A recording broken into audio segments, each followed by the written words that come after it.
आज अतिशय special occasion आहे. खरं सांगायचं तर प्रथाचे प्रत्येक माइलस्टोन्स आम्ही सेलिब्रेट करायचा प्रयत्न करत असतो, तुमच्याबरोबर शेअर करायचा प्रयत्न करत असतो. आजचा माइलस्टोन असा आहे की इंस्टाग्रामवरती आम्ही 100K फॉलोअर्स कंप्लीट केलेले आहेत.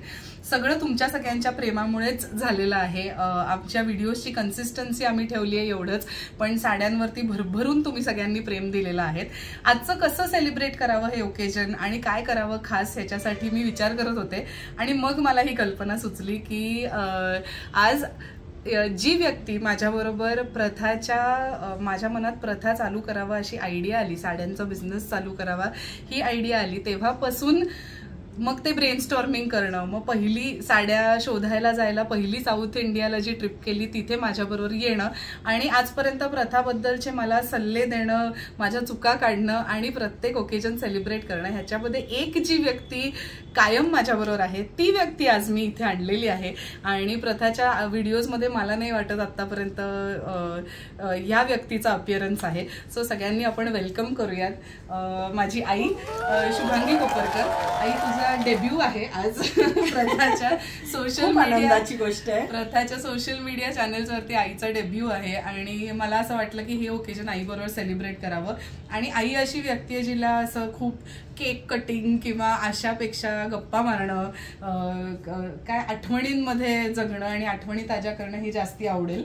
आणि म्हणून आईला आज ह्या ओकेजनला मी प्रथाच्या पुण्याच्या स्टोअरला बोलवलंय आणि त्या निमित्ताने आईशी गप्पा मारायच्या.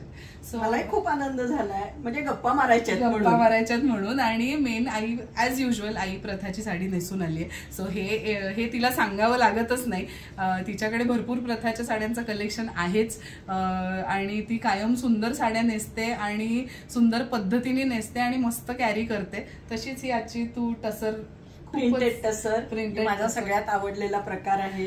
तसे खूप आवडले, तसे खूपच. आय थिंक आईकडे सगळेच प्रथाच्या प्रत्येक प्रकारातली एक साडी तर आय थिंक तिच्याकडे आहेच.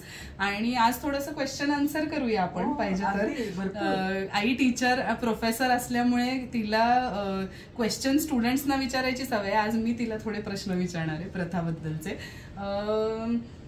तुला प्रथाची पहिली आठवण काय आठवते आई, म्हणजे ह्या बिझनेस बद्दलची किंवा प्रथाची पहिली आठवण काय मनात येते तुझ्या?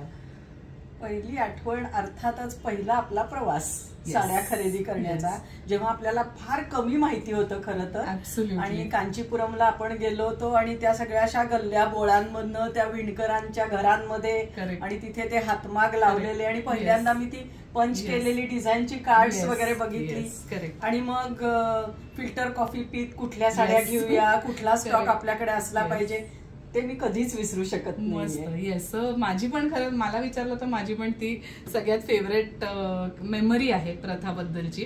की जेव्हा खूप मला वाटत होतं की मी इतक्या हजारो साड्या नेसवल्यात ब्राईड्सना की मला माहितीच आहे साड्यांबद्दल, आणि तिथे गेल्यानंतर असं कळलं की हँडलूम बद्दल आपल्याला काहीही माहित नाहीये. आणि मग आम्ही तिथनं एक 32 साड्या घेऊन आलो आणि प्रथाची सुरुवात केली. सो मस्त आहे, मला पण आवडली. खूप गंमत वाटते, म्हणजे आता हा तुझा इथला सगळा स्टॉक बघितल्यानंतर त्या 32 साड्या हे माझ्यासाठी खूप विशेष गोष्ट वाटते. खरंच आहे, ऍब्सोल्युटली. आता पुढचा प्रश्न आय थिंक सगळ्यांच्याच मनात असेल की तुझी फेवरेट साडी कुठली आहे, किंवा तुझी फेवरेट नको म्हणायला आपण, पण तुला मोस्ट मेमोरेबल किंवा मोस्ट चेरिश्ड साडी तू घेतलेली प्रथामधनं कुठली आहे? खरं सांगायचं तर एकदा प्रथा सुरू झाल्यानंतर प्रत्येक छोट्या मोठ्या प्रसंगांसाठी मी प्रथाचीच साडी घेतली, प्रथाचीच साडी नेसली.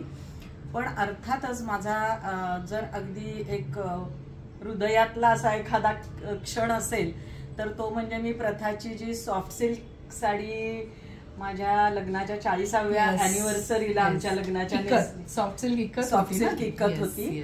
आणि ऑरेंज, म्हणजे मला असं वाटत नव्हतं की हा रंग मला छान दिसेल का, आणि ते ऑलिव्ह ग्रीन बॉर्डर, त्याची प्लेन बॉर्डर आणि आतमध्ये सगळीकडे इकत डिझाईन असलेली, ती मला अतिशय अजूनही, म्हणजे ती मी कधी कुणाला देऊन वगैरे नाही टाकणार, ती मी कायमस्वरूपी ठेवली. आणि ती बाबांनी टेक्निकली घेतली तुझ्यासाठी, असं आहे. बाबांनी घेतली. ऑरेंज कलर पण तो बाबांना आवडणाराच होता, म्हणजे त्यांच्या आवडीच्या रंगांपैकीच होता. आणि मग ती साडी मी अनेक वेळा वेगवेगळ्या छान, जिथे मला वाटतंय छान दिसावं तिथे मी ते नेसत गेले. आणि त्याची एक आठवण आहे माझ्या मनात ती म्हणजे एन राजम यांची जी व्हायोलिनची कॉन्सर्ट पुण्यामध्ये झाली होती आणि प्रथा स्पॉन्सर करत होते त्यांना, त्यावेळेला त्या कार्यक्रमाला पण मी तीच साडी नेसली आणि त्यांच्या बरोबरचा त्या संपूर्ण कलाकार फॅमिली बरोबरचा माझा फोटो त्या साडीत आहे. ती एक छान आठवण आहे त्या साडी. आणि 40th अॅनिव्हर्सरी तर खूपच खास आईबाबांनी सेलिब्रेट केली होती. त्याच्यात आईने असं केलं होतं की आईने लिहिलेल्या, आई कविता करते, अतिशय सुंदर कविता करते, आणि तिने बाबांसाठी म्हणून 40 वृत्तातल्या कविता स्वतःच्या अक्षरांनी डायरीमध्ये लिहिल्या आणि ती डायरी 40व्या वेडिंग अॅनिव्हर्सरीला बाबांना गिफ्ट केली आणि आम्हाला मुलांना बसवून त्याच्यातली एक कविता वाचून दाखवली जी तिला सर्वात आवडते ती आणि जी बाबांना डेडिकेटेड होती ती. सो खूपच मेमोरेबल आठवण आहे आणि त्याच्यातली ती साडी मी पण कधीच विसरू शकणार नाहीये. सो असं आहे. आता पुढचा प्रश्न, प्रथामध्ये किंवा प्रथाबद्दल किंवा माझ्या या बिझनेस बद्दल तुला एखादा काही सल्ला द्यावासा वाटतोय का, किंवा तुझ्या मते अजून काय कमी आहे, कुठे अजून आपण इम्प्रूव्ह होऊ शकतो, असं काही आहे का? बिझनेस मधली इम्प्रूव्हमेंट म्हणली तर मला त्यातलं काही फारसं ज्ञान वगैरे नाहीये, पण साड्यांचं कलेक्शन या दृष्टीने मी प्रथाला अजून काय करता येईल याविषयी मी कायमच सुरुवातीपासून आपण तो विचार करत आलो. तर कितीही आपण म्हटलं की भारतभरातल्या वेगवेगळ्या राज्यांमधल्या उत्तमोत्तम हँडलूम साड्यांचे प्रकार प्रथामध्ये मिळतात, तरी सुद्धा मला असे खूप काही डोक्यात येतात की अजूनही प्रथामध्ये ते आलेले नाहीयेत, तर किंवा अगदी थोडे आले आहेत म्हणा, त्यांची संख्या तरी वाढायला हवी असं. तर त्याच्यामध्ये जसं की कलमकारी, अजून तितक्या प्रमाणात कलमकारी साड्या आपल्याकडे नाहीयेत. तसंच काश्मीरच्या ज्या पश्मिना साड्या असतात हँड एम्ब्रॉयडरीच्या, तो एक अतिशय सुंदर प्रकार आपण आणू शकतो. त्याचबरोबर तू खूप आधी एक छोटासा स्टॉक, तेव्हा अर्थातच संख्या कमीच असायची आपल्याकडे साड्यांची, कोसा साड्या आणल्या होत्या आणि त्या कोसामधली अजूनही एक साडी मी तशीच मनापासून जपली आणि ते इतक्या वेगवेगळ्या कार्यक्रमांना मी नेसली. गंमत अशी आहे की ज्या साड्यांना लोक खूप विचारतात ना की अरे ही कुठली साडी आहे, ती अर्थात आपल्याला अधिकाधिक आवडायला लागते. तसं त्या कोसा साडीबद्दल पण माझं झालं. छत्तीसगड आणि त्या प्रांतात त्याच्यात आपण जायला पाहिजे. आणि तुला तर माहितीये बाबा आणि मी भरपूर फिरत असतो, भटकंती करत असतो.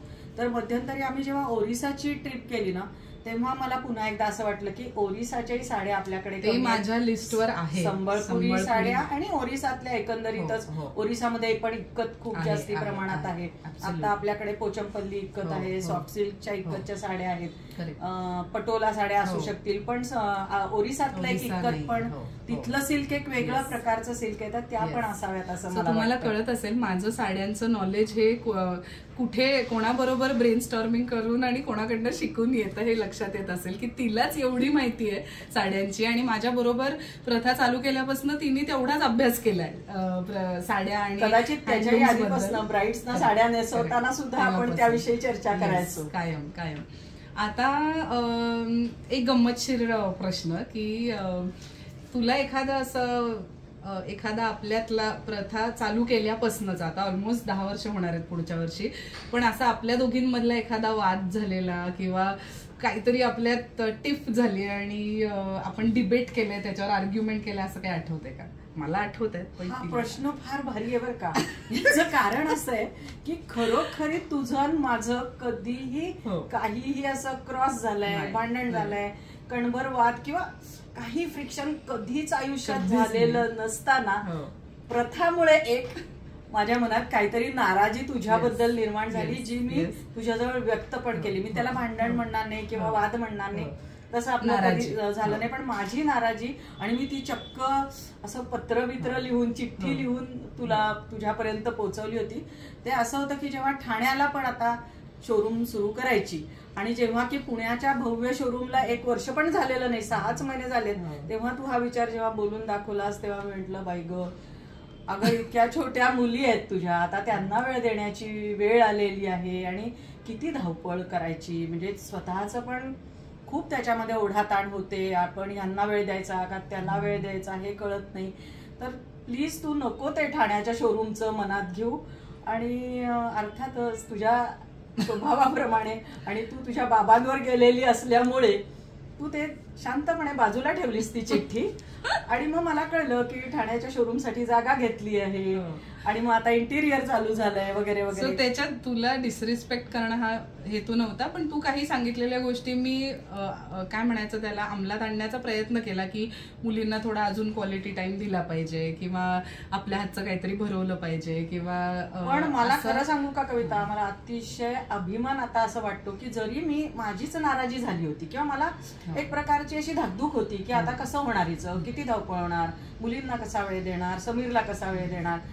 पण तुझं जे काय तू विचार करून सगळ्या सिस्टीम्स मॉडिफाय करतेस मी म्हणेन, किंवा त्याच्यात योग्य ते बदल करतेस, योग्य त्या नव्या गोष्टी आणतेस, हे आता मला दिसतंय की इतक्या सहजपणे प्रथाची शोरूम चालू झाल्यानंतर तू प्रथाला, पुण्यातल्या प्रथालाही वेळ देतेस, ठाण्यातल्या प्रथालाही वेळ देतेस, इथल्याही क्लायंट्सना तू भेटतेस, तिथल्याही क्लायंट्सना भेटतेस. आणि मुली मला सांगतात काल आईने आम्हाला एक इतकं छान गाणं शिकवलं, आजी तुला माहितीये का, जय शारदे वागीश्वरी. अरे बापरे, म्हटलं हेही करायला तुला वेळ मिळतो. मला खरंच खूप शाबासकी द्यावीशी वाटते. खूप हे सगळं तुमच्याकडूनच मिळतंय आणि ते कायमच तारेवरची कसरतच असणार आहे.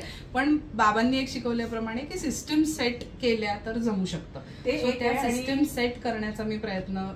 आणि अजून एक मला गुण जाणवला जो अर्थातच म्हणजे हे संस्कार असतात तसं बाबांकडून तुझ्याकडे आलाय, तो म्हणजे कंपार्टमेंटलायझेशन. म्हणजे जेव्हा तू प्रथामध्ये असतेस, त्या कामात असतेस, ऑफिसमध्ये असतेस, त्याच्यासाठीच्या प्रवासात असतेस, तेव्हा तुझ्या मनात त्याचे विचार असतात. आणि वन्स यू स्टेप इन घरात, पूर्णपणे तू घरातल्यांसाठी, मुलांसाठी, त्यांच्या खाण्यापिण्याची असो, त्यांच्या अभ्यासाची काळजी असो, त्यांच्या एंटरटेनमेंटची असो, तू पूर्णपणे मग त्यांची असतेस. तर हे कंपार्टमेंटलायझेशन जमणं हा तुझा खूप मोठा गुण आहे असं मला खरंच या निमित्ताने सांगावं असं वाटतं. थँक्यू. हा खरं कौतुक, माझा कौतुक सोहळा नव्हता, पण ते आई असल्यामुळे कौतुक करते असं आहे. म्हणजे भांडण सांग म्हणलं होतं पण त्याचा एंड कौतुकातनं झालाय, असं झालंय. पण झालेत माझे प्रश्न तर झालेत. आता तुला काही एखादा मुद्दा थांबवणार होते, एखादा तरी प्रश्न असा मला विचारू दे किंवा मला तुला विचारायला आवडेल. बरं. किंवा मला खरं सांगू का, मी प्रश्न नाही विचार. बरं, ठीक आहे. प्रश्न न विचारताच माझ्या मनातला एखादा विचार, कारण तू वेगळेच प्रश्न विचारत राहशील आणि माझ्या मनातला एखादा मुद्दा राहील. आणि तो खूप महत्वाचा आहे असं मला वाटतं. कारण तुला माहितीये की गेली जवळजवळ 15-1 वर्ष म्हणजे कॉलेजमध्ये तर मी शिकवत होते मुलांना, पण त्याच्यानंतर महिला सक्षमीकरणाचं खूप काम मी करते किंवा त्याच्यामध्ये माझं कॉन्ट्रीब्युशन देते, माझं योगदान देते. तर त्यामुळे मला सगळ्यात अतिशय आनंद कशाचा होत असेल तर तुझी प्रथाची सगळी महिलांची टीम आहे या गोष्टीचा. आणि खरोखरी जेव्हा जेव्हा मी इथे मी खूपदा येतच असते, मुलींशी बोलत असते, त्यांना त्यांचं म्हणजे ऑब्झर्व करत असते. मला एकच मिनिटं तुला थांबवते, पण ह्या निमित्ताने सांगावं असं वाटतं, कारण खूप आपले जे साडी लव्हर्स आहेत ते साड्या बघत असतात पण त्याच्या मागे काय चालतं त्यांना माहिती नसतं, कोणाकोणाची इन्व्हॉल्वमेंट असते. पण आई माझ्या टीमसाठी अनेकदा सेशन्स घेते, छोटे छोटे त्यांच्यातल्या गोष्टी असतात, कधी कधी वादविवाद असतात, कधी कधी डिसिप्लिनसाठीच्या गोष्टी असतात. तर ते कसे सॉल्व्ह करायचे, कसं एकत्र छान काम करायचं, याच्यासाठी त्यांच्या पर्सनॅलिटी डेव्हलपमेंटसाठी असं खूप छान छान सेशन्स ती घेत असते. त्यामुळे तो तिचा एक मोठा रोल आहे ऍक्च्युली प्रथामध्ये, जो कधी दिसत नाही, जो कधी लोकांसमोर येत नाही. बरोबर आहे. पण मला मात्र खूप आनंद मिळतो की जेव्हा मुली मला सांगतात, आता परवा मी ठाण्याला गेले होते तेव्हा सुद्धा, की मॅडम तुम्ही इतकं छान आम्हाला सगळ्या साड्यांची माहिती दिली होती की आता क्लायंटनी कुठलाही प्रश्न विचारला ना तर आम्हाला त्याचं उत्तर देता येतं. हे आम्हाला तुम्ही लक्षात आणून दिलं की नुसती साडी दाखवणं हे महत्वाचं नाहीये, त्याच्या मागचं त्याच्याबद्दलची माहिती हेही देता आली पाहिजे. आणि तसंच हे टीमवर्क आहे, तर त्या टीमवर्क मध्ये कसं काम केलं पाहिजे. पण ते एका बाजूला मला असं वाटतं की महिला सक्षमीकरण म्हणजे फक्त महिलांना जॉब देणं किंवा महिलांनी जॉब करणं आणि अर्थार्जन करणं एवढंच नाहीये, तर त्यांच्या व्यक्तिमत्वाचा एकंदरीत विकास होणं, त्यांना आयत्या वेळी निर्णय घेता येणं, त्यांना छोट्या छोट्या अडचणींवर मात करायची सवय लागणं, कुठल्याही गोष्टींसाठी एक्सक्युजेस देणं काही बरोबर नाहीये हे कळणं. तर हे सगळं म्हणजे महिला सक्षमीकरण आहे असं मला वाटतं. आणि ते प्रथाच्या टीमला बघताना मला नेहमी जाणवतं. आणि अर्थातच की लीडर जर तसा असेल तर सगळी टीम तशी तयार होते, याचे म्हणजे काही शंकाच नाही, दुमत नाही आहे ह्याच्यात. त्यामुळे तो माझ्या दृष्टीने तुला खूप शाबासकी देण्याचा मुद्दा आहे असं मला वाटतं. थँक्यू. येस. सो असं आमचं आज छान एक गप्पांचं सेशन झालंय 100K फॉलोअर्सच्या निमित्ताने. फेसबुक, इंस्टाग्राम, युट्यूब मार्फत तुम्ही आम्हाला भरभरून प्रेम देत असता. सो माझ्या आणि आईतर्फे आणि आमच्या संपूर्ण टीमतर्फे तुम्हाला सगळ्यांना खूप धन्यवाद. आणि असेच आपण टचमध्ये राहूयात, असेच भरपूर साड्या तुमच्यासाठी आम्ही कायम आणतच राहू. आणि एक गोष्ट की 100K फॉलोअर्स वगैरे ते मला काही फारसं कळत नाही, म्हणजे इंस्टाग्रामवर वगैरे मी नाहीये, पण मला ते व्हॉट्स द बिग डील म्हणजे सोशल मीडिया वगैरे ह्याच्यावरचं मला काही कळत नाही. पण मला असं वाटतं की जेवढे बायका, जितक्या बायका किंवा त्यांचे नवरे हे प्रथाच्या प्रेमात पडलेले असतील त्यांच्या घरी वॉर्डरोब मध्ये 100 तरी प्रथाच्या साड्या असाव्यात. कमाल भारी, हे आवडलेलं आहे. 100K फॉलोअर्सला महत्व आहे, 100 साड्या असल्या पाहिजेत, हे भारी आहे. सो मस्त या नोटवरती आम्ही हा व्हिडिओ एंड करतो. थँक्यू.